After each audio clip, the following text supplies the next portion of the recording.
Sean, how's it going, man? Oh, not too bad. How about you guys? I'm doing good. I'm excited for this interview. Yeah, it's nice to meet you finally, Sean. I'm excited you chose to talk to us for your school project about clinical nursing. Yeah, absolutely. I'm super excited to ask you guys a few questions and probe your brains a bit. Yeah, for sure, Of for course, sure. we're always here. We're very excited. Alrighty, so first to start, since we were social distance. You take the masks? Yeah, we'll Yeah. take the masks off. All Sounds right. good. So, you're interested in clinical nursing specialists. That's always exciting to hear. Awesome. Let's get this thing rolling.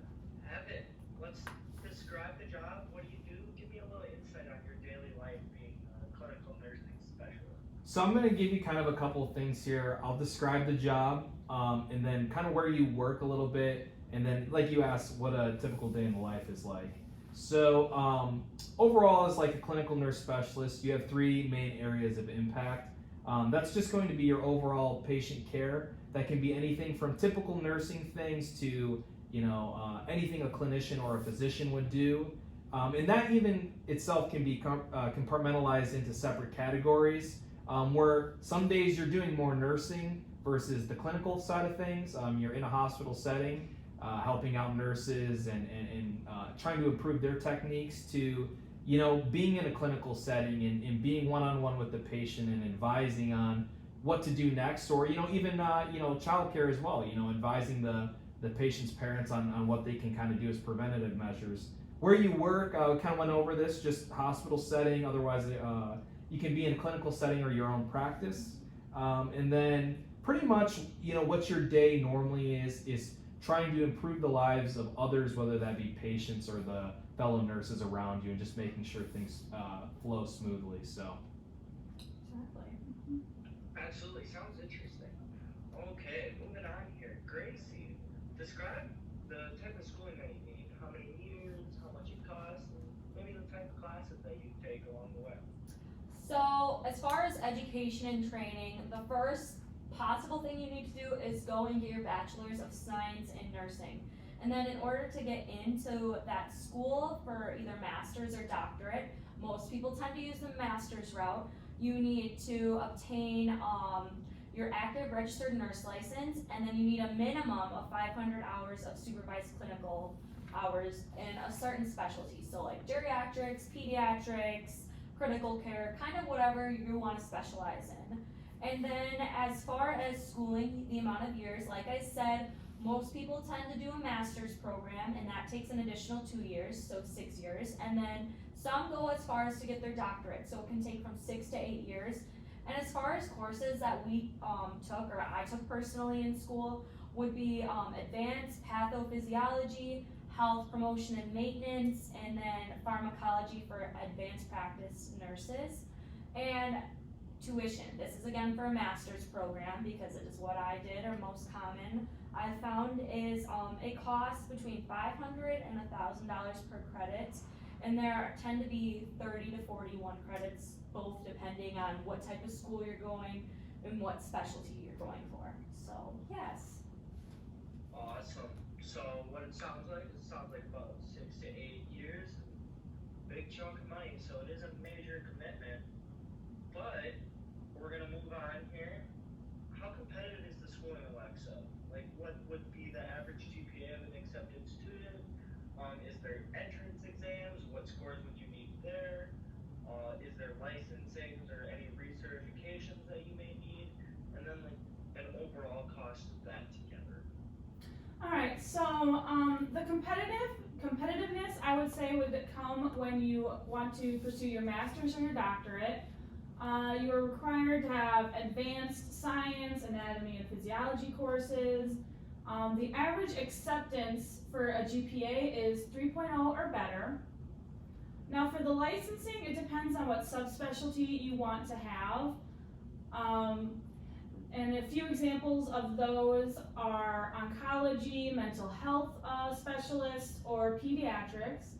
And the prices also depend on the subspecialties, along with if you're a member of a certain organization or if you're not. Those prices range roughly from $180 to $400. And then to become a CNS, you must take the exam, and those cost for the core part of the exam is $325. Then, if you want to add a subspecialty, there's an extra fee of $210.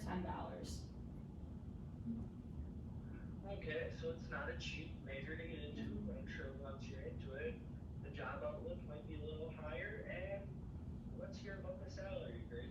So as you mentioned, it does cost kind of a big chunk of money to get into this, but overall the pay for this is actually pretty well. So in the last, I'd say 10 years, this job has actually grown 31% across the board. So it's a pretty significant jump. So you can make, depending on where you live and what your specialty is, $65,000 to $110,000, with the average salary being $75,000. And from what I've heard personally, if you want to live in a warmer environment, California has the highest paying in the country. Awesome. Hearing that, listeners, California, highest paying, warm weather. Let's get after it. All right, Gracie, we got one more question for you here. So you mentioned California would be where you ideally be working, but what kind of setting would you be in? Would it be a hospital, a clinic, home visits, rural or urban setting, maybe to an office? So the great thing about clinical nurse specialists is they're greatly needed in both urban and rural communities, and you can work in any setting really. So if you're specializing in critical care, that's when you'll have your hospital and clinic settings. If you are specializing in geriatrics, then you'll be in school settings. Geriatrics would be nursing homes, pediatrics would be in school settings, and as well as you can even work in prisons. So if you're specializing in psychiatric health or rehabilitation, then you can even work in prisons, which is pretty cool, I'd say. Absolutely. Now, Evan, what are some parts you love about the job? And on the other hand, what are some more challenging parts that you would encounter throughout your daily work? So I think, like, any job, there's always pros and cons. And I personally feel like, for this job, I do think the pros kind of outweigh the cons. So on average, the average age for a clinical nurse specialist is, 44 years of age. And in that time prior to that, you've kind of been a registered nurse before that, so you've already been practicing medicine in patient care to some degree. So being able to pretty much continue on intimately and directly working with your patients, and now being able to make certain judgment calls on care and what the next step should be, I think is one of the most cool parts about it, but probably one of the more relieving ones. And just being able to have a variety of different settings you can work in is important too. I think it's easy to get caught up in just thinking of nurses and hospitals. There's a variety of settings you can kind of get into with that, whether that be, like we've already stated, a hospital or a clinic or a prison again. Just having a variety of locations you can work. The challenging part, I would say honestly, is probably three things, which would be the time, the cost, the money, and then pretty much locationally what you do and where you're at. So it's double-bladed sword here. The time, it takes a little bit of time to get there. Your master's generally takes 2, and then if you want to get a PhD, that's an additional 4. The money, if your hospital or wherever you're working doesn't have work programs to help send you, you're kind of paying out of pocket for that sort of thing. And then as well, a lot of times as a clinical nurse specialist, what you actually end up doing is more administrative work than actual, than a lot of the actual nursing things. You do get into those settings and it is possible, but a lot of times what your overall role is just trying to improve the patient care experience, but also trying to improve who used to be your peers, their experience and their, processes and how they handle certain things, and then overall just what the hospital is using technology-wise. So, absolutely, very interesting. Once again, Alexia. So, what are some similar careers that maybe would require less training, or maybe even a little bit more? All Alright, so there are a few other careers that are similar to a CNS, and those are CNAs, which are certified nursing assistants, RNs is a registered nurse, and then there's also medical assistants. If you want to go above, that would be the nurse practitioner, and with the CNA and RN, as they require less education, they also cost less to pursue.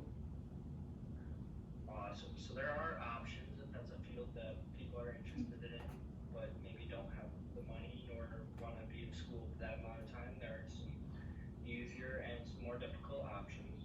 That's good to hear. And let's just round it off with our last question here. We'll go with Alexia again. Who are some other healthcare providers that you could find yourself working with on a daily basis? So other people you may work with are other CNNs, nurses, doctors, and other health professionals you would find in the setting that you are working in. Alright, well this has been very educational and very eye-opening, but that does conclude our interview today. Big thanks goes out to Gracie, Alexia, and Evan today. Thank you guys. Yeah, thanks, Thank Sean. you We for appreciate it. interviewing Yeah. us. Have a great time with your project. You as well. Thank you.